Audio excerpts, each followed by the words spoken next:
Okay, punters, here we are back at the Emerald, Monday morning. Unfortunately, there's races today.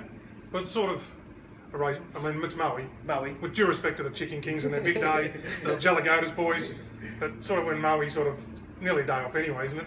Unless you really like when the Keller or Jay Mott's on. It's definitely a day off for me. So yeah, nothing there for you? No, nothing Good. for Well, me. we'll call it a race-free Monday. Race-free Monday. It's been extended a week. And we're joined by Howard Walter again. Good to have you back, Howard. Thanks, Potts. Pleasure to be Hello, here. Howard. DK, love President of the Australian Donald Trump fan club. You can tell. I just love him. How good is the bloke, eh? How good is he? Yesterday, one of his joints caught on fire. Someone's died. All he could say is, you know, well done, fire crew. Well done, ambulance service. Don't worry about thoughts and prayers. Let's not talk about the fact that I didn't want any sprinklers and any floors above like 20 or whatever, and so I slung some bloke. So, you know, change the regulations. What a good bloke.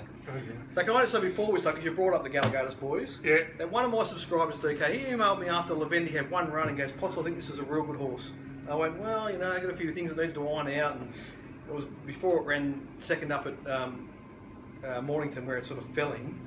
And so, Alan, I hope you're stuck solid with that horse, because it's grown a leg since it's gone to Sydney, and those 2 wins up there. We've got a mate, Ralphie and I and Paddy and everyone, and Moston Howell, he's a great bloke, Mossy, great racing man, and he's got a share in it. Right. So he's been putting all the live feed from the mounting yard and the parties and everything, and flying up on Facebook and everything, if as you follow him. So he's a great, been in the racing a long time, so he's another one who's finally got a good horse.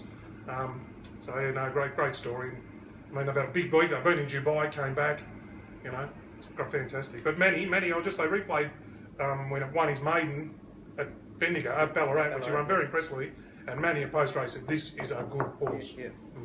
This is a classy colt." Well, they've had to work their way through some issues with him. They got to the Carbon Club in the spring, but it was a bit of a battle. Yeah. And he's really just blossomed. They got poleaxed in the Caulfield. Was it Caulfield Guineas? What did he got smashed in? Yeah, he got knocked over or something, didn't he? Got pushed wide there in that race. It was a bit of a war of attrition. He's run at Moonee Valley before he went up to Sydney, and the Alistair Clark was sensational. Right, was it? Yeah.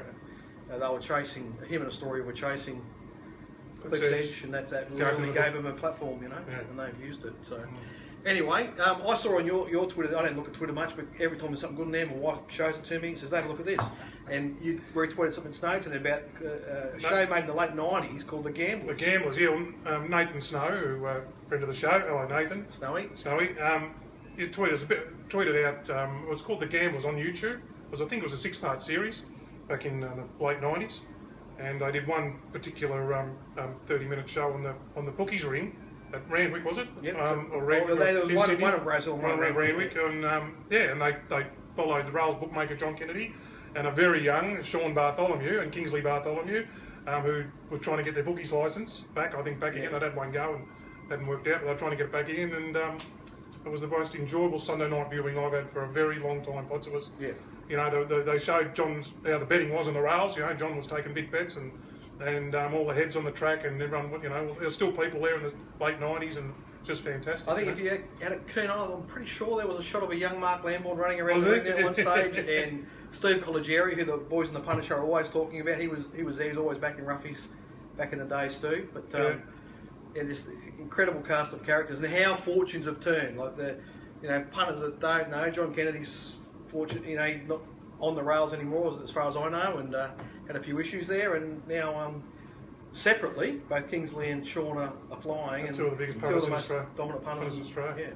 But going, you know, I mean, Howard you worked back, and you were in the Melbourne rails, or not the rail, but you were in the Melbourne betting ring back in mid-90s, and so I'd say probably mid-80s and to the early 90s. So I was working for Charlie Cox, who was the biggest interstate bookie on the Melbourne rails. There was about 3 of them on the fence, I think.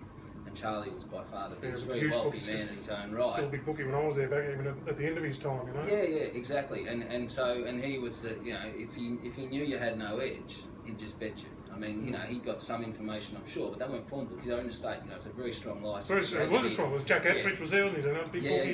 There would have been Harry Donald or Jeff Donald. You know. Big money, and you got a sense of that money last night. People who didn't know about betting in that era, the young guys this day, you know, John Kennedy was taking 10,000 on this, 2,000 on that. Bloke stand at the front of the stand, give us 4,000 on it, 2,000 on it. You know, it was just big. It was big betting. You know, it was huge. Charlie, and at that point, like the first public market that would have gone up for those races would have been when those boys put it up in the ring. Yeah. There was no 3 days of betting. Oh gosh, no. In the lead up. That probably all started. Probably started happening around about 2005, I think. Because so when were the waves of betting then? So, so would someone charge at those bookies first off to see if they made a bluer course? And then they'd wait for smarties to bet? No, because of the interstate. So to sort of paint a picture, it was computer boards had come in by this stage, and he had 4 baggies, 2 in the members, 2 on the outside, and there was 2 of us punching away on the keys. I was one of the 2 clerks. So most of the betting would happen, after Melbourne had been. It seemed the way the timing was. You'd have like this window of 5 minutes where it was just all about you. And later in the day, if you had short price favourites, it was just all about the favourite. And then at carnival time, well, it was just another level again. But like he had significant. He didn't like betting the pros so much, because he was no fool. It was like, as he said, none of them really did. I mean, he did say something along the lines of most pros wind up broke, so A, I don't really want to offer them credit, and B, they're only going to have a bet when they've got a huge edge, So, but he just accommodated everybody else, and so we're talking about some, wealthy businessmen, etc., big punters. That's it. Well, and John was saying, you remember how he said, Potts, the bookies, the results go the bookies' way early in the day, the punters start to chase, and vice versa, the bookies start to chase, and the betting gets bigger and bigger. Yep. Well, I remember the day at Derby Day, when was it, 10 years ago, when it was just an absolute rain 20-1 chances, and the betting on the last, like Frank Hudson and Swanee were 2 big bookies anyway. At the end of the day, they just wanted every dollar, and they were just betting massive, because they just had massive leads, and they were just playing it up, and the punters were on the chase, and just making massive books, it was just the biggest betting I'd ever seen. Well, in later years, once I'd stopped working for Charlie, and I'd gone off to Best Bets, but then during that journey, I was working for Swanee on the weekends. Terrific black race. And he gave a good bet too, no doubt about it. Especially if he didn't like one, he had his own opinion. And, was that if you're waiting to bet late, and the only odds are on the board are on the Frank Hudson or Ray Swanee, you're better off keeping your money in your pocket. Couldn't help yourself. You'd rarely collect. You learn that after a while, don't you? So what occurred to me as I was watching that day, DK, is that the complaints they were having then about the lack of recreational punters. The game was gone then. The game was gone. The game was gone then, Potts. It's not was it gone before that in the late 80s? Was it gone? I reckon I started working on the track nearly 40 years ago. Nearly 40 years ago. How gone's this joint? And all the guys my age back in those days was, you should have seen it. The game's gone. And it wasn't gone. It was gone on Saturday. There's blokes tweeting on Saturday. There's waiver whip use. There's bloody drug raids at Toowoomba. And then Happy Clapper wins and Pizza Hut wins. It's all sweet again. Anyway. No, it's Grand Dog Day. And the reason it is because it's the greatest game of all, but it's hard. Yeah. It's always tough. You're swimming in a pool full of sharks, and there's not a lot of easy money just floating around there. So if you want to win, you have to work hard, and you have to be resilient, and you have to be prepared to ride out losing runs, because it happens to everyone. And watching John and Kingsley ploughing through packets of Marlboros. I loved it. It was awesome. There was so much good stuff in there. I mean, and Sean, I don't know whether he still does, was attending church then, and he was conflicted a bit because he was getting into bookmaking and gambling, and he said, I can't find anywhere in the Bible that God says betting's no good, gambling's no good, and I've prayed about it, and God wants me to bet. As simple as that. Well, so there was so much. So I'll tweet it out again. I think if you go to YouTube and the Gamblers, I think you'll find it. Nathan Snow tweeted it out. It's been sent out by a few other punters, but make sure you watch it. It was just fantastic. I'm just going to assume him and Kings are still attending church, and I'm thinking of joining them. I think there's got to be something once every while, mate. Yeah, you must get more photos if you do. Anyway, it was great stuff. Great stuff back in the day, Chow. Yes, definitely. Well, Howard, you're a Queensland man, mate, aren't you? You're still doing the Queensland form? Yeah, doing Queensland and northern New South Wales. That's my focus. Yeah, sort of the northern rivers. So I might go down as south as, say, Armidale or Tamworth. I'm not exactly sure, but something like that. But then, of course, as you get up to this more Moolumbar, Ballina. And before you know the Gold Coast, and then away you go. And you've got NoLastRace.com is your... NoLastRace.com is my blog, which is used less and less now. I've gone down the path of getting some subscribers. Got this, metaphorically speaking, we've got a No Last Race bus, which we all hop in, and we invariably just drive to the races. The Potts talks about that all the time. Get on the bus. Get on the Potts bus or the Howard bus. Yeah, I looked at the fuel gauge this morning, and it's probably a little bit more empty than I'd like at the moment, but that's racing. And how are you finding having subscribers and going with that subscriber model, mate? Are you enjoying that? Well, yeah, I do enjoy it. I've heard Potts many a time on this show, and I've got some guys there. Some guys you'll never hear from. I do a weekly end of summary. update the ROIs, etc. And you know, some guys, you know, I always encourage feedback. It can be about anything, you know, because I only sort of offer maybe 1, 2, 3 bets per meeting. You know, on average, it's probably 1 bet a meeting. You know, some bets there's nothing. It could be to do with track conditions, just the fields, etc. Other times there's 2 or 3 bets, and so. But I always encourage feedback anyone who is a subscriber, because they might just even say, well, you know, do you like anything in race 6? Because I want to back this horse. Or something, yeah. But yeah, so I was sort of saying, like Potts, I've got a few guys, you know, constantly in correspondence with, so I enjoy that. It's always good, honest, frank banter. And when you're going well, you know, you're getting the pat on the back. Always nice. You know, it's nice. We're all sitting at home alone, basically, just trading away, doing our best, and some, you know, so that's always great when things are going. And tick along all right, yes, you've so with the ROI. The ROI's in front. It's come off a bit. I was just saying to Potts earlier that a very ordinary March, but who hasn't? And the sense That's of that who Mercury hasn't. retrograde. I was telling you about it. You were right, Potts. Your miss is very clever. And since the full moon's ago, we had Shoreham and all those weird results today. Now, for me, it's you know, I've turned the corner. April. Yeah. Since April 1, since Sandown last Monday, all good. Yeah. Anyway, sorry. No, that's fine. No, but you know, when March. you're having those, I sort of do a week to week summary, and it's like, but you look back on the week, and so you know, we backed a horse that was $34 at Ballina and ran about $14, and was always going to get back in charge fresh. It had a real good chance first up if it was in the right form. Larry Cassidy's gone down and ride it. That's a good tip, you know. Yep.